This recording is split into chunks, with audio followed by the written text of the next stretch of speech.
Assalamualaikum warahmatullahi wabarakatuh. Kami dari kelompok 1 akan menjelaskan dan mempresentasikan tentang sediaan kapsul dan studi kasus salinan resep kapsul. Oke, langsung ke materinya aja.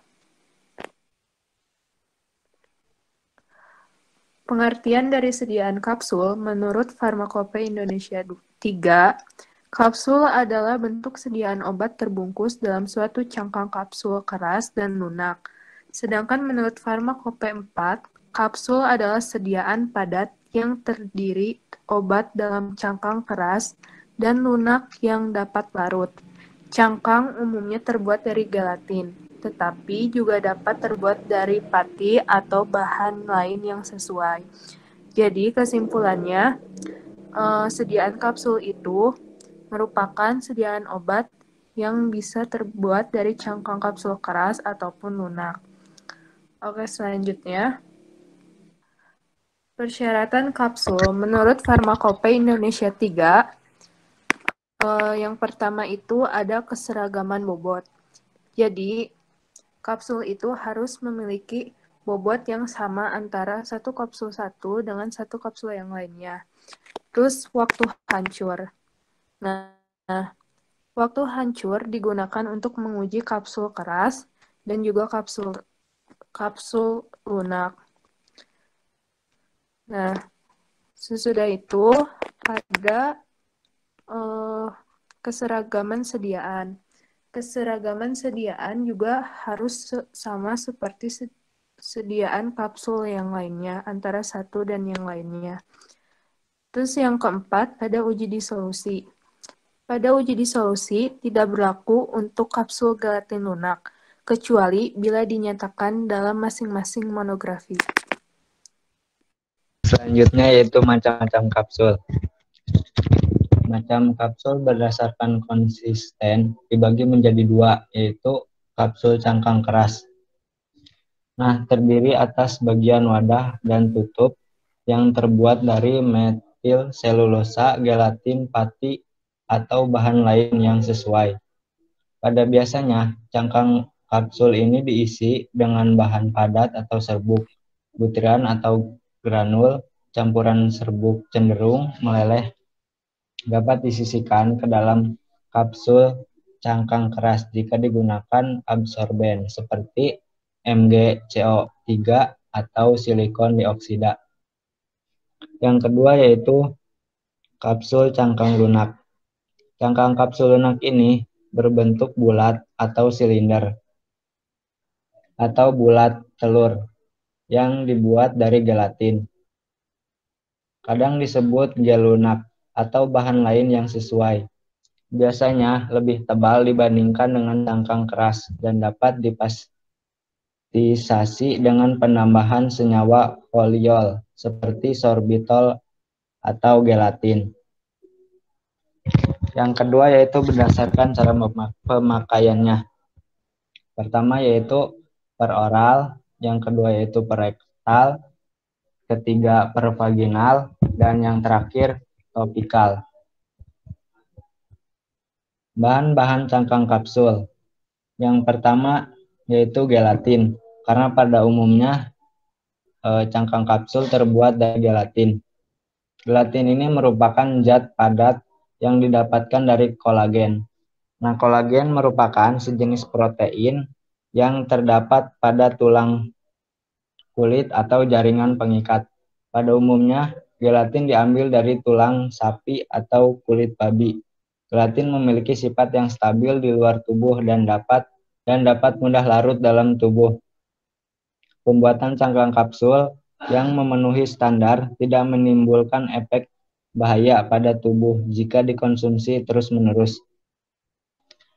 Sekarang telah ditemukan sumber gelatin baru yang lebih murah dan aman, yaitu gelatin kulit ikan tuna dan gelatin kulit kambing. Yang kedua yaitu rumput laut. Rumput laut termasuk dalam golongan ganggang merah, penghasil keraginan. Keraginan dapat digunakan sebagai bahan baku untuk industri farmasi, kosmetik, makanan, dan lain-lain. Nah, kegunaan keraginan antara lain sebagai pengatur kestabilan produk, bahan pengental, pembentuk gel, dan pengemulsi. Pengisian kapsul.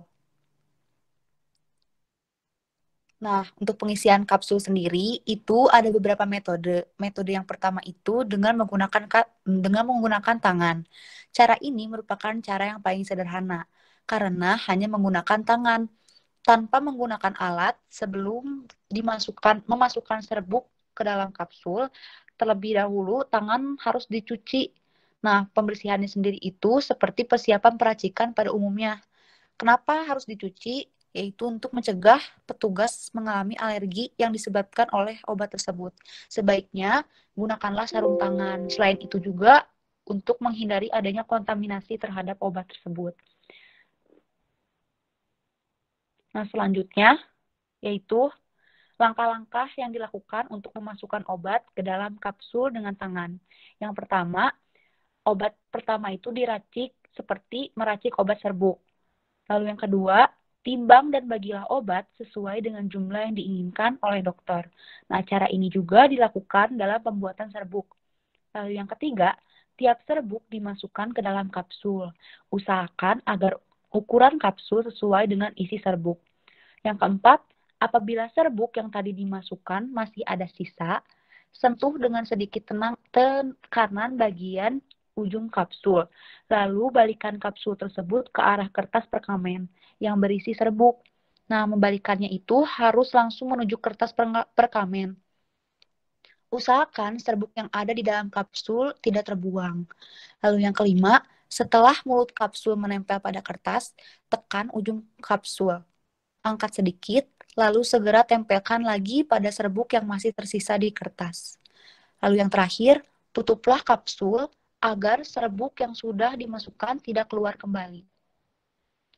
Selanjutnya, nah, untuk metode yang kali ini yaitu dengan menggunakan alat, bukan mesin. Nah, untuk produksi obat kapsul sendiri, itu kan bisa diproduksi dengan cara yang sederhana maupun besar-besaran. Kalau besar-besaran itu memerlukan suatu mesin untuk membentuk pengisian kapsul. Karena kalau dengan cara manual atau sederhana, pasti waktu pengisian dari kapsul sendiri akan semakin lama dan itu menjadi sangat tidak efektif. Untuk itu, perlu adanya mesin yang dapat langsung membuka, mengisi, maupun menutup kapsulnya.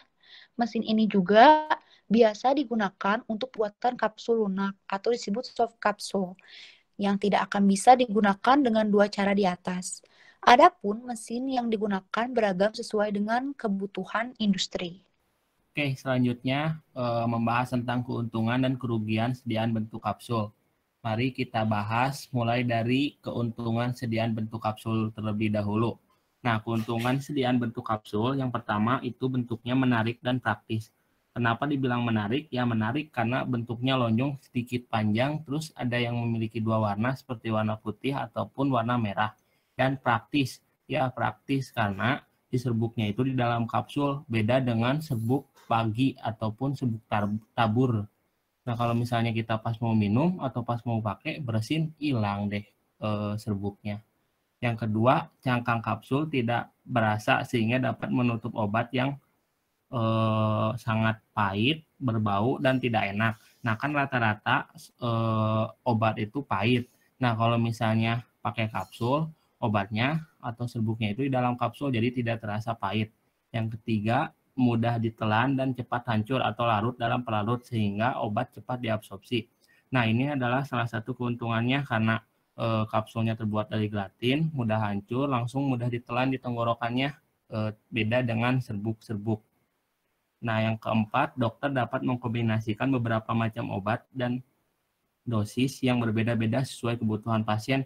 Nah, di dalam satu kapsul bisa berisi banyak atau bermacam zat obat, nah yang bisa dicampurkan. Yang kelima, yang terakhir, kapsul dapat diisi dengan cepat karena tidak memerlukan zat tambahan atau penolong seperti pada pembuatan pil dan tablet. Nah, kalau misalnya dalam pembuatan tablet kan ada zat pengisi, pengikat, penghancur. Nah, kalau dalam kapsul tidak, jadi langsung saja. Yang selanjutnya kita bahas kerugian sediaan kapsul. Nah, kerugian sediaan kapsul yang pertama itu tidak bisa untuk zat-zat yang mudah menguap karena pori-pori kapsul tidak dapat menahan penguapan. Nah, salah satu contoh zat yang mudah menguap itu kita contohin aja oleum atau minyak atsirida, oleum iocoris ataupun oleum mentepiperita yang mudah menguap. Jadi tidak bisa untuk dibuat sediaan kapsul.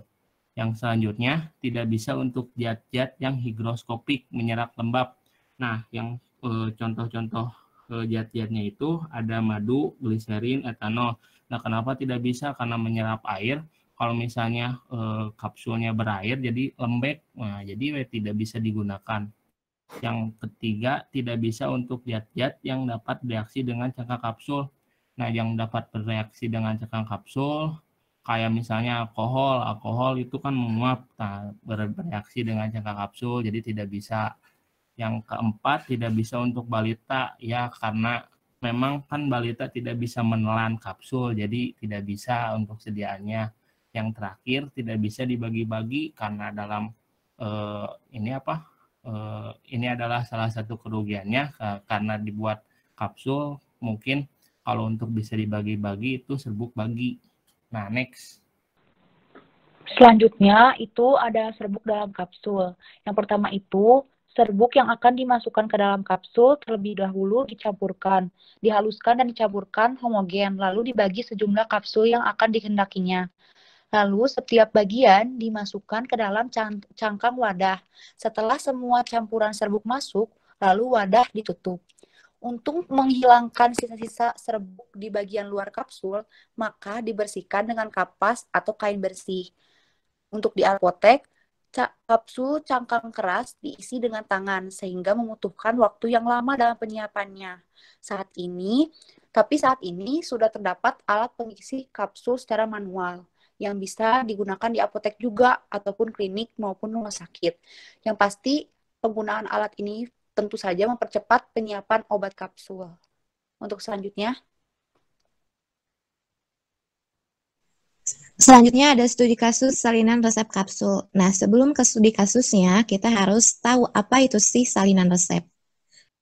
Nah, menurut Kemenkes nomor 280 tahun 1981, salinan resep adalah salinan yang dibuat apoteker dengan memuat informasi yang sama persis dengan resep asli. Nah, tentunya dalam salinan resep memuat bagian-bagiannya tersendiri. Ada apa aja itu? Nah, bagian-bagian salinan resep ini bersifat wajib, artinya harus ada di dalam tiap salinan resep itu. Yang pertama itu ada nama dan alamat apotek, 2 nama dan apa, serta nomor SIA. Terus yang ketiga ada nama, umur pasien. Yang keempat ada nama dokter penulis resep. Yang kelima tanggal penulisan resep. Yang keenam tanggal dan nomor urut pembuatan. Nomor 7 tanda R. Nomor 8, tanda det atau detur untuk obat yang sudah diserahkan, nedet atau nedetur untuk obat yang belum diserahkan. Terus yang terakhir ada tulisan PCC atau Pro Copy Confirm menandakan bahwa salinan resep itu telah ditulis. Nah, selanjutnya adalah contoh salinan resep. Di sini ada contoh salinan resep. Di dalam salinan resep ini, di kelengkapannya hanya tidak ada umur pasien. Dan di sini ditulis detur 7, berarti sudah diserahkan sebanyak 7. Dan yang belum diserahkan adalah sebanyak 8 kapsul, dan itu akan diracik oleh kita dengan prosedur timbang masing-masing bahan, masukkan prednison, gerus air halus, masukkan GG, gerus air halus, masukkan epedrin, gerus air halus, masukkan phenobarbital, gerus air halus, masukkan aminopilin, gerus air halus homogen. Kumpulkan, bagi sama banyak untuk 8 kapsul. Dengan kapsul nomor 1. Masukkan ke dalam klip, lalu beri etiket putih dan beri label NI. Karena ada obat keras di dalamnya. Nah, selanjutnya, di dalam resep sediaan kapsul ada ITER. Nah, di sini ada ITER 3 kali, yang berarti pasien dapat menerima obat 4 kali. 1 resep asli dan 3 kali mengulang dengan menggunakan kopi resep. Nah, mengulang di sini menggunakan kopi resep bisa ditebus di apotek mana saja. Terima kasih. Terima kasih atas perhatiannya. Maaf apabila kelompok kami memiliki banyak kesalahan kata. Billahi taufiq wa hidayah. Wassalamualaikum warahmatullahi wabarakatuh.